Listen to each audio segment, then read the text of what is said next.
बांध के मारा गया है।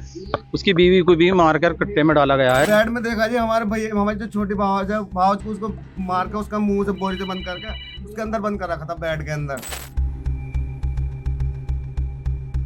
घर के गेट पर ताला लगा था। 2 दिन से घर के बाहर आता कोई नजर नहीं आया था। रिश्तेदार फोन कर रहे थे लेकिन कोई फोन नहीं उठा रहा था। घबराए हुए रिश्तेदार आखिरकार घर पहुंचे और दरवाजे पर लगा ताला तोड़ा गया। रिश्तेदार और पड़ोसी जब घर के अंदर पहुंचे तो उनकी आंखें फटी की फटी रह गई। घर के अंदर चारों तरफ खून ही खून फैला था।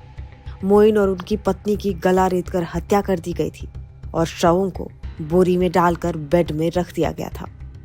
उत्तर प्रदेश के मेरठ से ये भयावह वारदात सामने आई है। यहाँ पर एक ही परिवार के 5 सदस्यों की हत्या कर दी गई। हत्या के बाद कुछ शव बेड के अंदर छिपा दिए गए। ये घटना मेरठ के लिसाड़ी गेट के सोहेल गार्डन के पास की है। यहाँ पर घर के अंदर पति पत्नी और उनकी 3 बेटियों की लाश मिली है।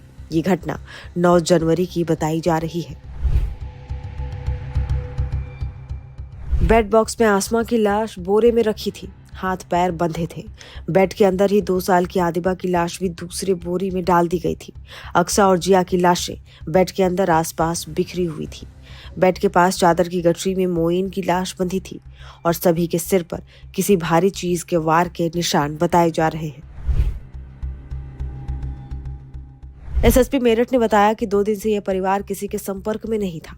पड़ोसियों ने बुधवार को किसी को घर से बाहर नहीं देखा था। मोइन के भाई और रिश्तेदार उसे फोन कर रहे थे, जिस पर संपर्क नहीं हो पा रहा था।